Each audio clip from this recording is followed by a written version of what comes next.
contando, pero sobre todo qué puede llegar a pasar en los próximos meses. Está Fernando Bertelo con nosotros. Fernando, bienvenido. Gracias por venirte un sábado de la mañana a visitarnos. Por favor, muchísimas gracias por la invitación. Esta percepción que tenemos con respecto a la carne, ¿es así? Mira, la verdad que los números son muy interesantes como para contar qué es lo que está justamente ocurriendo con el precio de la carne.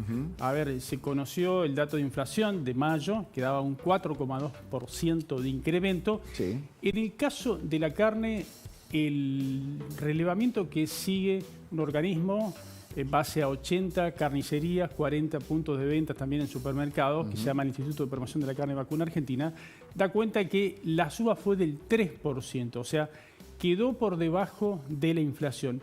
Si uno va un poquito más atrás, por ejemplo, ¿qué había pasado el mes anterior cuando la inflación estuvo en el 8,8%? En el caso de la carne había sido 4,5%. Ahora estamos diciendo inflación de 4,2%, 3% en el caso de la carne. Acá justamente estamos viendo una serie de datos que también ilustra, a ver, si uno quiere ver, por ejemplo, los últimos 6 meses. Ahí estamos viendo que en el caso de la carne tenés un incremento del 48,37%, que claramente con respecto a la inflación acumulada en el año está por debajo. En el caso de inflación había estado por encima del 71%, lo que es acumulado puntualmente 71,9%. Claro. Fernando, y a lo largo de estos últimos 6 meses, ¿no? Para tener una idea, ¿subió todo parejo o subió más la carne vacuna que la carne de pollo, el pescado más que el cordero? ¿Cómo es la cosa? Claro, bueno, ahí cuando uno se pone a ver qué ha sucedido con las otras carnes, las alternativas, porque no quiero dejar de mencionar algo importante, que en los primeros 5 meses del año la caída del consumo de carne vacuna, por más que, como mencionaban antes, hoy hay cortes más económicos, por supuesto, la caída del consumo, que se vio resentida obviamente por la pérdida de poder adquisitivo, ronda el 15,9% con respecto a igual periodo del año pasado. Y es interesante también lo que está pasando con otras carnes. Por ejemplo, está muy barato el cerdo. El cerdo. El cerdo, de hecho, este relevamiento que yo mencionaba antes, dio cuenta de una caída del 0,9% con respecto al mes anterior. O sea, en mayo hubo un decrecimiento del valor del cerdo. Más barato que en mayo el precio de la carne. Claro, y no pasó lo mismo, Horacio, con, por ejemplo, el caso del pollo. Si bien tiene un precio unitario menor, estuvo por encima del 4%, específicamente se encareció un 4,7%. De hecho, ahí también justamente lo... Sí. Fernando, y estos aumentos, porque muchas veces se habla de cuestiones estacionales o se hablaba de lo que pasó con la sequía, que hubo mucho menos alimento para los animales y por eso aumentó el precio.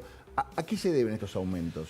A ver, siguen, por un lado, lo que es la dinámica inflacionaria típica. Lo que es interesante es que, a ver, si uno ve el último dato de esta diapositiva, ahí ves últimos 12 meses que sí la carne está por encima de la inflación anualizada. Claro. En ese caso, porque tuviste fin de año con subas importantes y parte de comienzo de año. Tuviste varios factores. Cuando vos me preguntás, bueno, el por qué sigue subiendo, toma parte de la inflación. Después ha ocurrido esos fenómenos con la sequía, donde por un lado tuviste una venta muy fuerte de productores que al no tener campo suficiente como para alimentar al animal, bueno, se desprendió. Y después tuviste lo contrario, falta de oferta. Falta de oferta. Algo que se está viendo ahora cuando mucha gente se pregunta, bueno, ¿y qué puede pasar por los próximos meses? A ver, para los próximos meses, ¿no?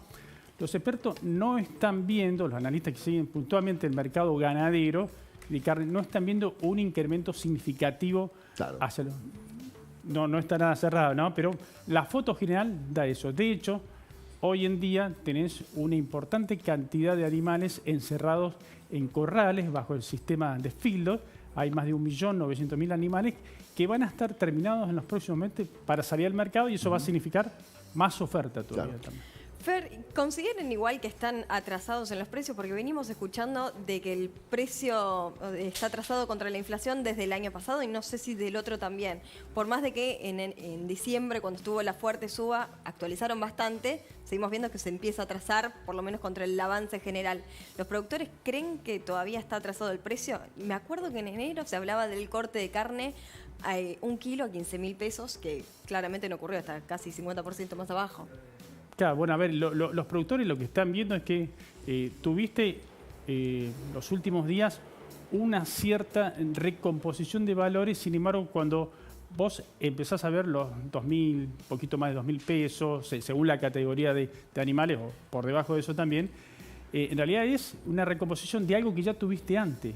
O sea, no hay una estampida de precios de la hacienda que vos puedas decir... Claro, hay una recuperación atrasada, digamos. Claro, y ahora es un tema no menor, ¿no? Porque la gente muchas veces se pregunta, bueno, ¿por qué sube la carne si por ahí la hacienda en pie no ha tenido un movimiento significativo? Y sin embargo, bueno, hay que considerar que ese carnicero, al margen de los supermercados, que vale recordar, el mes pasado subió 4% en supermercados, 2,5% en carnicería, más allá de la variedad a veces de cortes.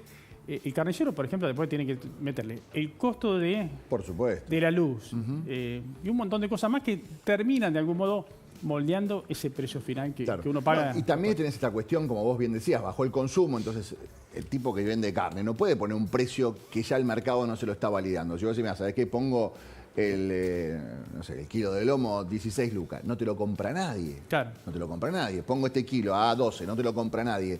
Vos tenés que optar entre vender a un precio menor o poner el precio que vos considerás y no vender nada. El mercado no está validando, no solamente en la carne, sino en un montón de cosas más. Sí. No está validando los precios que quieren imponer. Exactamente. Otro dato más interesante, Horacio, que, por ejemplo, en el caso de este reglamento que yo mencionaba de este organismo, el caso del asado de tira, ¿no? El asado de tira tuvo un incremento del 0,6% según este reglamento. Si uno después ve el dato que informó el INDEC, que el INDEC sigue 5 productos, en el caso del INDEC dio 0%. O sea, se mantuvo el precio promedio de 6.505,47 pesos, al margen de que vemos promociones por debajo de 5.000 pesos. O sea, para comprar 5.500 pesos asado hace 2 semanas. Muy bien. Sí. Llévanos a esa carnicería, Masi. Es conocida. Después vamos a ir. Bueno, pero algo importante y para, no sé si para calmar a la gente. En algún momento se hablaba, Meli dijo 15.000, en algún momento se hablaba del kilo a 25.000, sí, ¿verdad? También. 25.000.